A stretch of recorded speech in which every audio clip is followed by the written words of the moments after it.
Jadi kalau pemimpinnya model Jokowi, ya semua orang ikut-ikutan tolol seperti Jokowi. Kenapa tidak segera mencopot Kapolri? Tuh mungkin di kepala Presiden Prabowo tidak relevan mengganti Kapolri. Menurut saya Sigit ini kadang-kadang buat Prabowo juga nggak dianggap juga. Kenapa orang banyak yang nggak suka? Nah kalau menurut saya itu karena masih ada Gibran di situ. Orang masih marah menurut saya. Satu yang tadi simbolisasi karena Gibran masih ada di situ.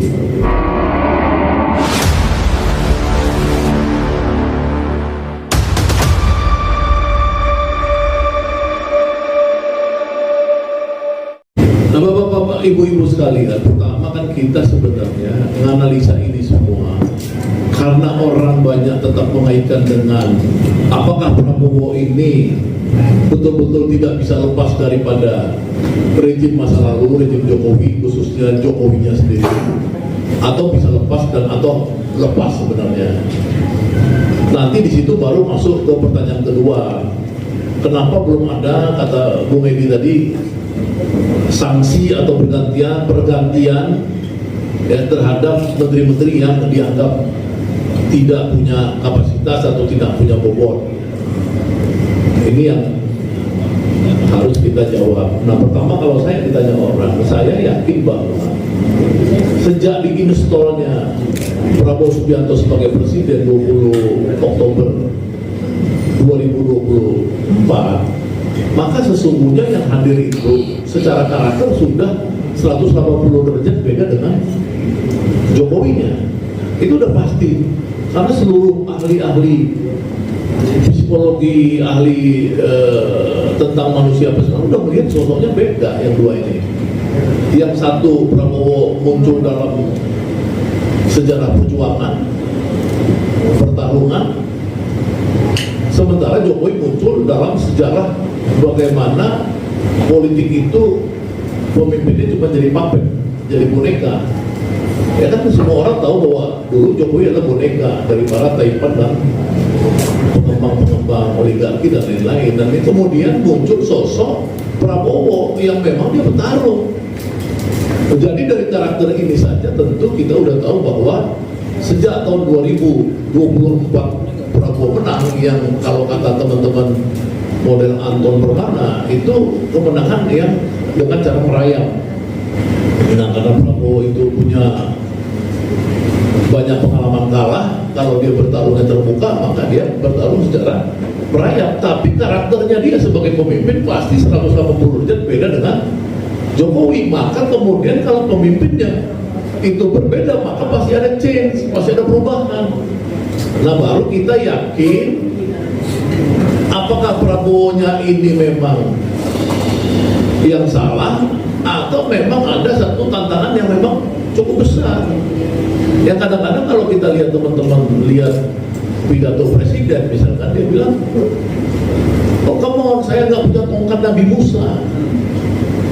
Ini kan sinyal-sinyal orang tahu bahwa orang-orang yang normatif selalu bilang, oh Anda kan sudah presiden, kenapa Anda nggak pecat ini, nggak pecat itu, nggak pecat ini, nggak pecat.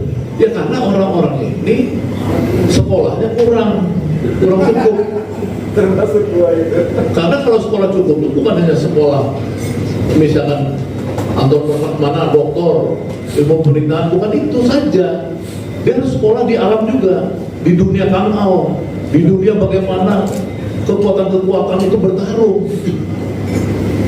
Ada yang nanya sama saya kemarin, pesanan nih kan dari Habib, apa pesan? Kenapa nyinggung-nyinggung Yaman? Itu presiden ngomong kemarin, kabur aja ke Yaman. Nah maka saya cari informasi, dalam Bung Edi tadi bilang Saganda bisa suka cari informasi, saya cari informasi. Nah kemungkinan besar informasi itu presiden ngomong Yaman karena di top of mind-nya itu Reza Khalid belum mau pulang-pulang sampai sekarang, udah jadi buronan sekian lama. Jadi kepala dia itu mikir Reza Khalid ini Yaman kira-kira gitu. Bukan kepada Habib-Habib yang mau berkah ke rakyat Indonesia, bukan. Jadi itu spontan karena melihat ini kenapa orang udah gua suruh road notice ya, red notice. Kenapa belum dijalankan? Kenapa dia belum pulang-pulang? Kan dia sudah tersangka tuh. Yang kasus yang lama, kasus kedua kan belum. Nah seperti itu, kenapa seorang Presiden Republik Indonesia tidak bisa menjangkau seorang warga negaranya yang dilindungi oleh tetangga, negara tetangga. Jadi akhirnya mungkin dia bilang marah, kalau kalian masih sibuk Indonesia gelap, ya kabur aja, kabur ke Yaman, dia bilang gitu. Walau kemungkinan Raja Halim bukan di Yaman ya, tapi saya pikir itu spontan, bukan karena dia benci sama orang-orang keturunan Yaman. Nah, jadi apakah ini konsolidasi atau apa? Ya pastinya dia konsolidasi ketika dia mengangkat Jumhur. Ya Jumhur itu sudah diberitahu Presiden akan jadi menteri, bukan akan jadi, diminta Presiden untuk jadi menteri itu kalau nggak salah tanggal 29 November 2024. Ya, itu udah lama kan? Ketika Presiden bersama Jumhur dan 4 tokoh buruh lainnya berdialog soal upah buruh. Dan di situ kemudian karena Jumhur memberikan satu pandangan-pandangan yang sangat keras, termasuk bagaimana supaya bea cukai itu diganti rejimnya, menghancurkan negara karena impor terlalu banyak dan buruh-buruh korban karena kita nggak bisa bersaing dengan produk impor yang jor-joran. Kemudian Jumhur mengatakan itu Pak, usulan dari rejim Jokowi waktu itu Luhut juga supaya kelapa-kelapa sawit ilegal itu diputihkan aja. Tapi Jumhur kemudian menyarankan kepada Presiden untuk jangan Pak, itu ini, tapi memang bahaya karena kita melanggar undang-undang Omnibus Law pasal 110. Presiden kemudian marah, nggak ada dia bilang masa maling dilindungi pasal 110 undang-undang dasar, undang-undang Omnibus Law. Itu undang-undang itu pengkhianat. Siapa yang buat? Kata Presiden. Kan teman-teman di situ ada Presiden, ada menteri-menteri di situ. Menteri-menterinya bingung. Akhirnya Menteri Naker yang ada di situ waktu itu Profesor Yasirli bilang yang buat ya tentunya DPR Pak, dia bilang gitu. Jadi undang-undang Omnibus Law itu dimarahin sama Presiden karena pasal 110-nya melegalkan perampokan resources Indonesia ini. Nah 29 November Jumhur udah ditawari Presiden jadi menteri. Tanggal 20 April 20 Maret ya, itu lebaran 20 April atau Maret ya? Maret itu 20 Maret Jumhur itu ditelepon oleh Presiden. Ya, karena Bang Edi tadi bilang ini kan banyak data yang kasih data-data nih. Jadi tadi pertama tanggal 29 November 2024, 2026 tanggal 20 Maret saya udah selesai puasa, Jumhur masih belum. Ya kan, Jumhur karena ikut pemerintah kan, saya nggak ikut pemerintah tuh, Muhammadiyah waktu itu ikutnya. Dia ditelepon Presiden, video call, Jumhur, Anda jadi menteri. Ya, nih sebentar lagi, kata Jumhur. Karena dia sebentar lagi malamnya saya ngumpul nih. Saya, Rocky Gerung, Ferry Juliantono mau Jumhur, ngitung-ngitung nih. Sebentar lagi itu kapan? Nah kita tebak-tebakan karena kata orang Prabowo sukanya angka 8.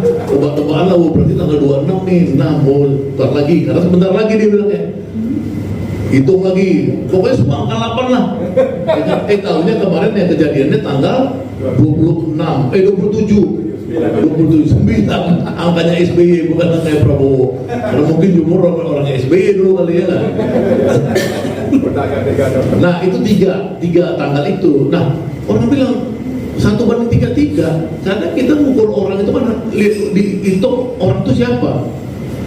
Kalau ngitung Jumhur itu ya satu Jumhur itu satu badannya dia itu kok ruhnya itu bisa sama dengan atau di atas ketua-ketua partai itu, di atas menteri-menteri yang ada di sekitar Prabowo sekarang ini. Jadi itu memang ngeri ngambil Jumhur ke dalam lingkungan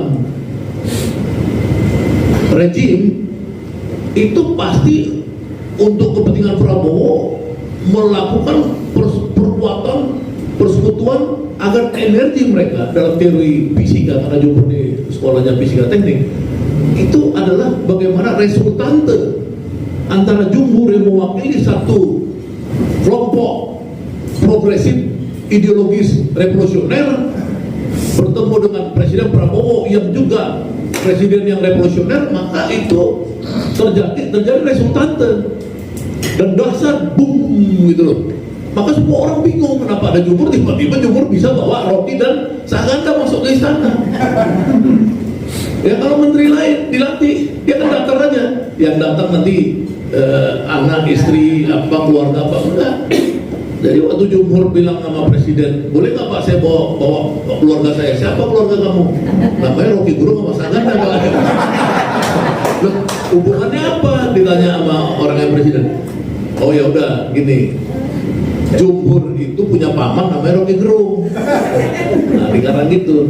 Saganda paman anak-anaknya Jumhur. Nah jadi dua paman. Kita masuklah ke sana. Pas ditanya oleh protokol apa? Ya ini kita keluarga. Jadi kita datang sebagai keluarga, bukan orang luar kan masuk istana nggak bisa ada pas pampres kan. Kita nggak bisa masuk sembarangan di situ. Jadi kita masuk sebagai keluarga. Teman-teman sekalian. Jadi kalau disebut konsolidasi, ya pasti konsolidasi sesuai dengan tema ini. Kenapa Presiden butuh konsolidasi?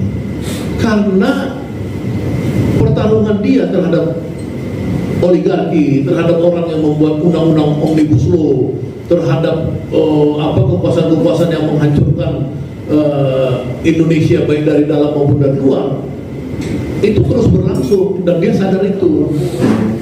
Ya, yang dia sebut sebagai deep state.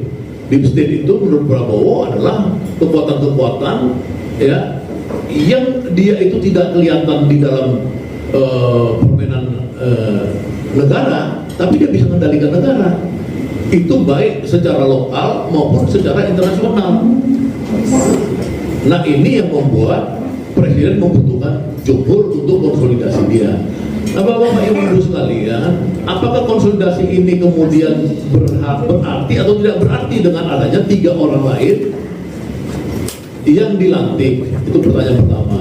Ataukah tidak ada value yang penting dibandingkan dengan kenapa tidak mencopot Kapolri atau mencopot menteri-menteri Bahlil atau si Tito atau apa yang kata pertanyaan Pak Edi tadi. Nah menurut saya gini, jadi yang saya selalu menawarkan sebuah teori bahwa dalam sebuah leadership model Indonesia ini itu selalu jalannya organisasi itu dominan dikendalikan oleh pemimpinnya.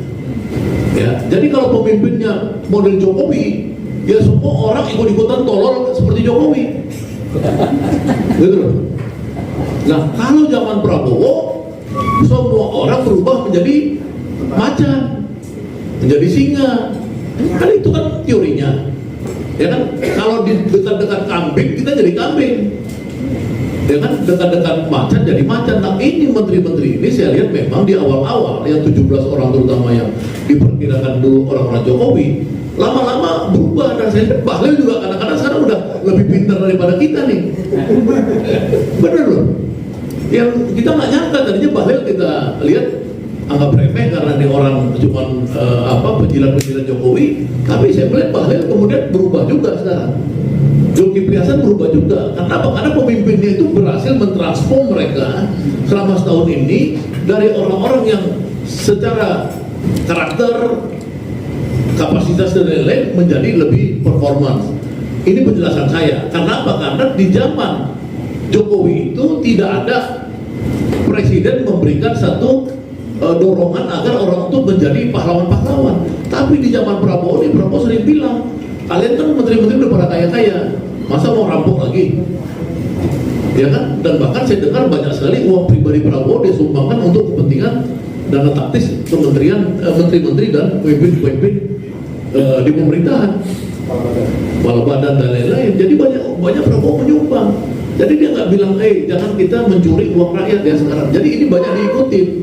Bahwa tetap ada, karena birokrasi kita sudah puluhan tahun sakit, birokrasi yang sakit, ya tentu pasti tetap terjadi. Nah, mungkin itu alasannya, ya. Jadi waktu misalkan kita kenapa tidak segera mencopot Kapolri? Kapolri ini kan sebenarnya problem polisi, reformasi polisi ini kan setelah saya buat seminar khusus FGD, khusus ya sekitar 40 expert di kantor saya buat. Ini problem pokoknya ini sebenarnya budaya kekerasan yang terus-menerus terjadi dan semakin terjadi di era Jokowi. Nah, dia yang harusnya sipil kok ikut-ikutan jadi seperti tentara. Karena di era Jokowi itu tiap hari Jokowi membuat polisi ini sederajat dengan militer. Ya kan? Kita lihat tuh tiap hari di mana-mana Panglima TNI sama Kapolri kemana-mana berdua terus sinergitas. Nah, itu yang membuat budayanya itu makin kuat menjadi budaya kekerasan yang itu harusnya cuma diserahkan kepada tentara. Nah, di era Prabowo ini sebenarnya kekerasan polisi itu sudah tidak lagi dominan dalam pengertian politik, kecuali dalam pengertian dia masih suka misalkan kriminalisasi, misalkan di tingkat rakyat atau apa, bisa seperti itu. Itu kan sebenarnya sebelum era Jokowi juga sudah ada orang mengkritik polisi seperti itu. Oleh karena itu, mungkin di kepala Presiden Prabowo tidak relevan mengganti Kapolri, karena dia bisa kontrol langsung semua permainan polisi itu. Nah, itu pikiran saya. Mungkin ini pikiran bisa salah, ya kan? Artinya apa? Artinya dalam stok Republik ini, baik di kepolisian, di militer, di birokrasi, memang sudah puluhan tahun mengalami satu degradasi. Ya, kita misalkan lihat kemarin rencana ngerampok 400 kg emas yang mau diekspor melalui Batam. Itu kan bukan polisi yang main kan? Itu pasti orang-orang dari jajaran Bea Cukai yang kemudian orang Bea Cukai sendiri yang berhasil menangkap itu. Pajak kemarin dibersihin, orang-orang pajak ternyata nggak ada urusan dengan polisi, katanya maling juga, kemarin dibersihin sama KPK. Pemda-pemda, Bupati Pekalongan, Bupati Madiun, Bupati ini semua ditangkapin. Karena apa? Karena memang kita lagi mengalami krisis, ya, krisis apa? Krisis kebudayaan. Nah, jadi pertanyaannya tadi, kenapa nggak si Sigit diganti? Menurut saya Sigit ini kadang-kadang buat Prabowo juga nggak dianggap juga. Saya sering bilang sama orang, Prabowo ketika umurnya sudah 75 tahun dan dia menjadi seorang yang sangat strong leader, dia jadi nggak nganggap semua orang. Ini problem yang terjadi sekarang. Jadi memang orang-orang yang seusia Bang Harithosa ini tokoh besar di Timur Timur dulu yang bebasin yang membela Indonesia di Timur Timur terus. Jadi orang-orang umur 75 seperti itu, ya kita sadar susah dia untuk tidak satu arah. Ya kadang-kadang itu orang bilang diktator, otoriter dan lain-lain. Kenapa orang banyak yang nggak suka di dalam netizen itu? Nah, kalau menurut saya itu karena masih ada Gibran di situ. Ya, Gibran itu memang secara simbolik tetap membuat Prabowo tidak bisa terbang bebas. Tapi itu kan risiko yang dia pilih. Kalau nggak ada Gibran, mungkin semua orang bilang dia nggak akan jadi presiden. Karena kalau dulu Gibran dipasangkan dengan Anies, ya Anies yang jadi presiden. Ya kan? Apakah Anies nggak mau dulu kalau dipasangin sama Gibran? Ya pasti Anies mau lah. Ya kan? Siapa aja mau dulu. Anies mau tawar sama AHY mau. Waktu ada AHY ditinggalin jadi Muhaimin yang mana gitu. So presiden ini kan yang paling penting, dia pikir gimana caranya menang. Ganjar ditawarin Gibran pasti mau juga. Kebetulan waktu itu seorang otoriter kayak Jokowi itu dirayu berhasil anaknya diambil oleh Prabowo, sehingga semua kekuatan yang ada waktu itu mendukung Prabowo dan Prabowo menang. Itu yang dibilang orang adalah teori merayap. Nah, Prabowo berhasil. Nah, Bapak-bapak, Ibu-ibu sekalian, kembali ke tadi, dengan karakter Prabowo tidak mungkin Jokowi itu punya kemampuan mempengaruhi. Nggak ada lagi kalau menurut saya. Gibran nggak ada kerja sekarang. Cuman simbolik dia mempengaruhi pencitraan. Nah, berapa persen tingkat kepuasan publik terhadap Prabowo? Ya, dalam pantauan kami itu tetap di sekitar 70, harusnya 80, tapi kan karena banyak kasus-kasus yang terjadi belakangan ini, bencana yang membuat Prabowo agak turun kemarin rating kepuasan publiknya karena bencana di Sumatera itu penanganannya seperti itu. Kemudian ada peristiwa juga Agustus, ya penanganannya ada kekerasan dan lain-lain. Nah, terakhir ada kasus penyiraman air keras. Apakah penyiraman air keras itu dilakukan polisi? Kan bukan juga. Ya kan, artinya semua kekuatan-kekuatan itu ya memang ada catatan. Tentara ada catatan, polisi ada catatan. Jadi maksud saya nggak begitu, tidak begitu. Maksud kita, oh kenapa nggak ganti ini? Nah, apakah reshuffle secara total perlu? Kalau saya dari dulu mendorong reshuffle secara total itu perlu. Persoalannya, apakah tongkat Nabi Musanya Prabowo ini sudah ada untuk mereshuffle mencari 5-10 orang seperti jumhur? Nah, kita doain, kalau saya berdoa aja. Kenapa? Karena nggak mungkin kita mengharapkan Prabowo yang menang jadi presiden didukung oleh partai-partai yang penuh dengan money politik kemarin, ya, di era 2024. Tiba-tiba kemudian di situ tidak ada deal-deal politik, pasti ada dong. Yang paling penting, apakah deal politik itu merubah target nggak, merubah sasaran presiden untuk menyayangi orang miskin, mensubsidi anak-anak miskin, kemudian mengangkat derajat orang miskin, melawan oligarki, membuat operasi merah putih untuk menghadang Maret itu menguasai desa-desa kita, ya, membuat harga gabah naik, membuat upah buruh naik 6,5%, 2 kali berturut-turut. Itu kan udah gila Prabowo itu, bisa membuat oligarki dan konglomerat itu, kapitalis itu ketakutan kan. Nah, ini yang harus kita apresiasi. Hanya kenapa orang masih marah? Orang masih marah menurut saya, satu yang tadi simbolisasi, karena Gibran masih ada di situ, simbolisasi dari era lalu itu. Nggak tahu tuh bisa cepat atau lambat hilangnya. Yang kedua, kenapa orang masih marah? Karena memang sekarang ekonomi kita tidak baik-baik saja. Tapi ini karena ada persoalan dunia di mana ada tekanan besar, ya, di bidang energi kemarin, di bidang lain-lain.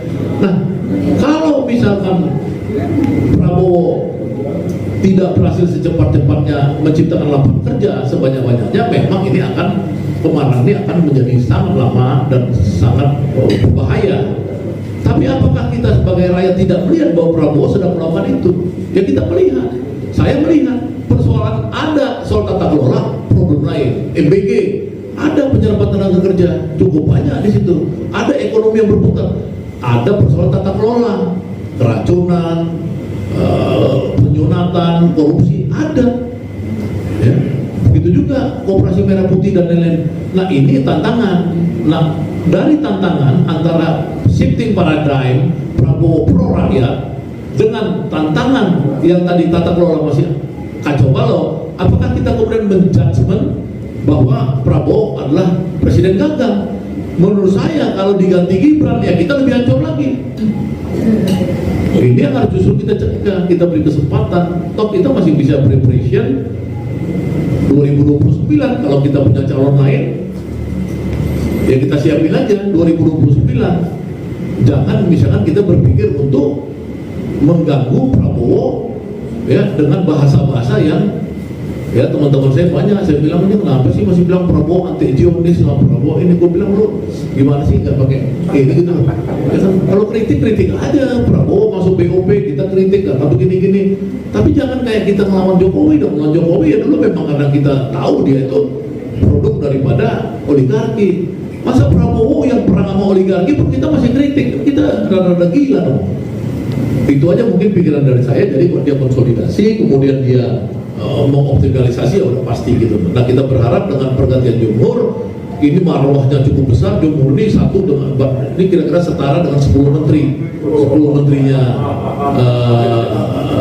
Prabowo yang ex Jokowi itu, ya ex Jokowi itu 17 tuh menteri. Jadi jumhur itu bisa kira-kira hawanya itu untuk kebaikan itu senilai dengan 10 menteri.